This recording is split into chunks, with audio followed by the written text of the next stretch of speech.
سبا دا بیماری ډېرې عام دي د ټینشن غبرهټ وسوسې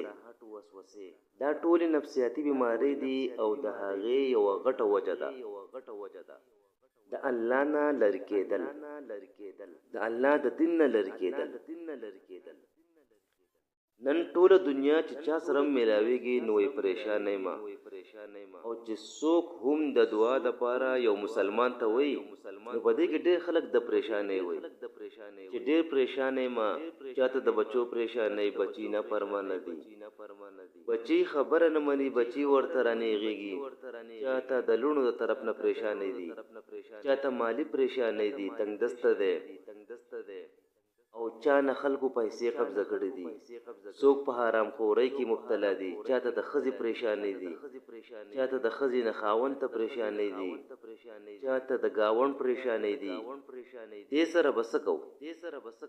د دې علاج څه ده چې دا ټولې پریشانې ختم شي نو زمارونو یو خو دوه قسمه پریشانې دي یو خو دنیا کې چې سړی اوسېږي نو سنه څه تکلیف بخامخای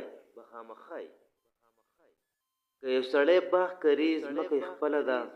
او دی په هغې کې یو باغ نه حل کي نو دې کې هم تکلیفي دی به بخور کوي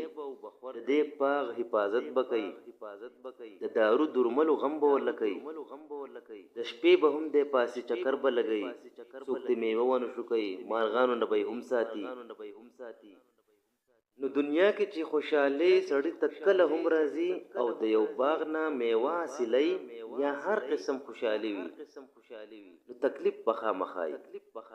واحد جنت ته چې هغې کې تکلیف نشته لیکن یو هغه تکلیف دی هغه مصیبت دی چې سړی ډېر زیات پریشانه کی او ډېر خلک د هغې نه شکایت کوي چې بچی مې نافرمانه دي زه څه وکړم زه خو د بچو د لاسه په ټنشن کې پروت یم د ښځې د لاسه ښځه خاون یادوي ګاونډي یادوي دا ولې رونو مونږ الله هېر کړی دی مین غټه وجه په دې کې دا ده چې مونږ الله هېر کړی دی او قرآن شریف کې الله پاک فرمایي ومن اعرض عن ذکری فإن له معیشة ضنکا ومن اعرض عن ذکری فإن له معیشة ضنکا چا چې زما د ذکر نه غفلت وکړو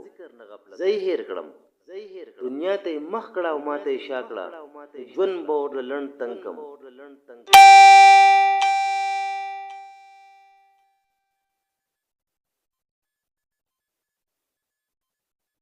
ژوند به ورله تریخ کم دی به سهار هم خپئ ماښام به هم خپئ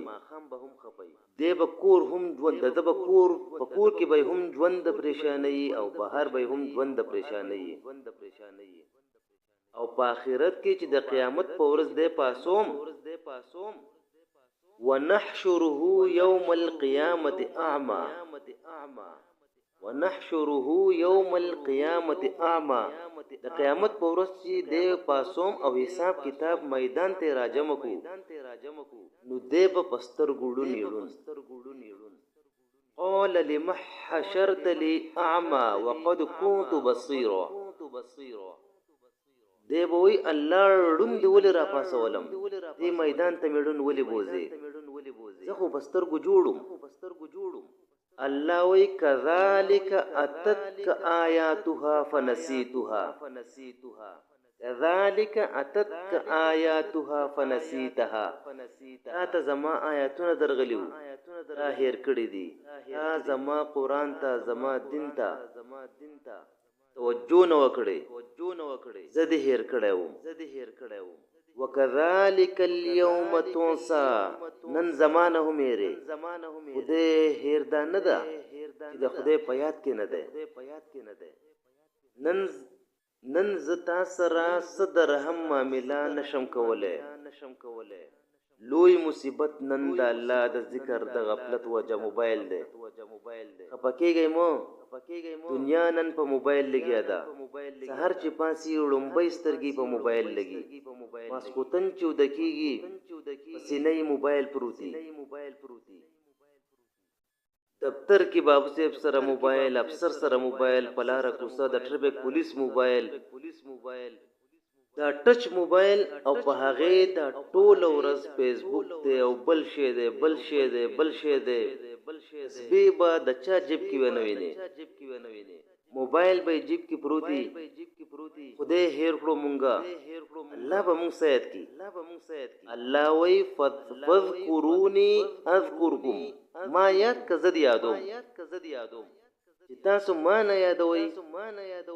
زما څخه چې تاسو یادوم او چې الله هیر کړي نو خامخا په پریشانه کې پروت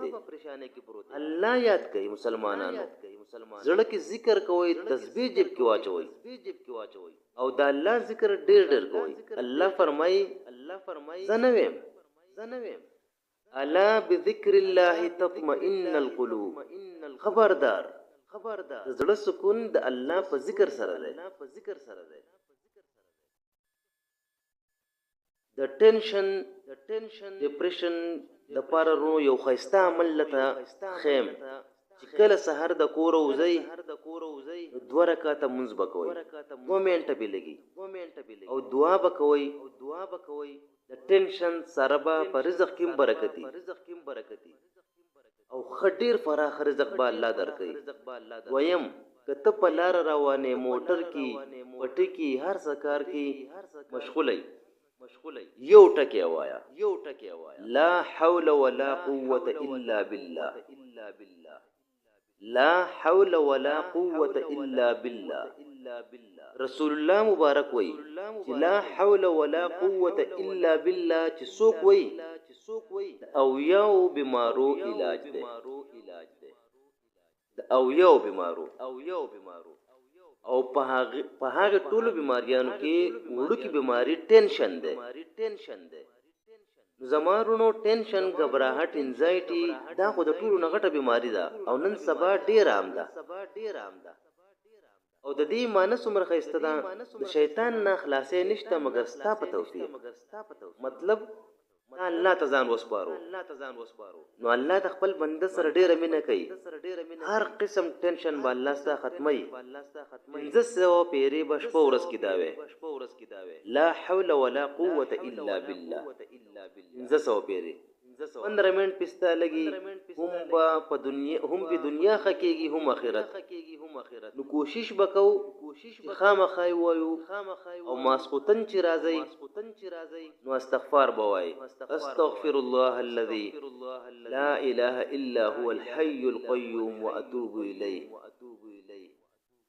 سل پیری بدا استغفار وای ماسختن سوګدا نشي ویلې استغفر الله صرف دا هم ویلې شي او بیا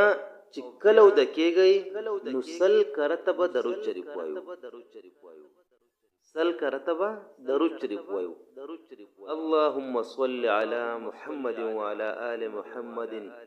كما صليت على إبراهيم وعلى آل إبراهيم إنك حميد مجيد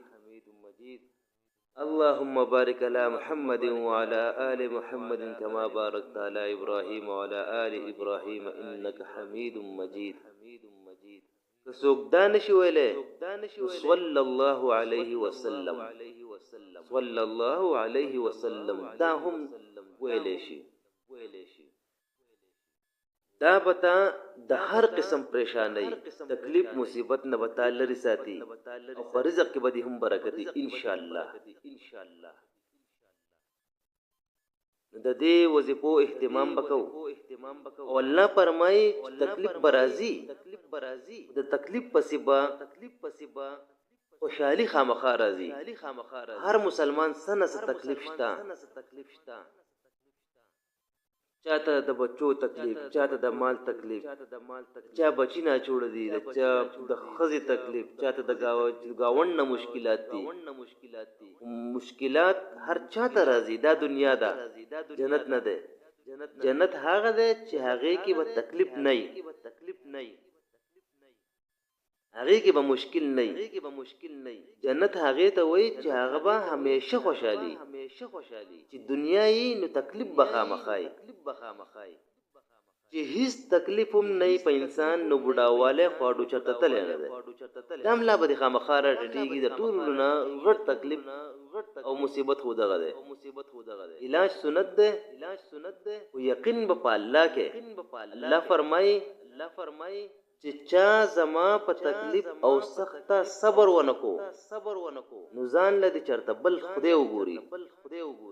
صبر وکاو او د دغه وظیفو به اهتمام کو ان شاء الله د ټینشن غبرهټ وسوسو ډیپریشن دا هیڅ قسمه مسلې به ان شاء الله بیا نه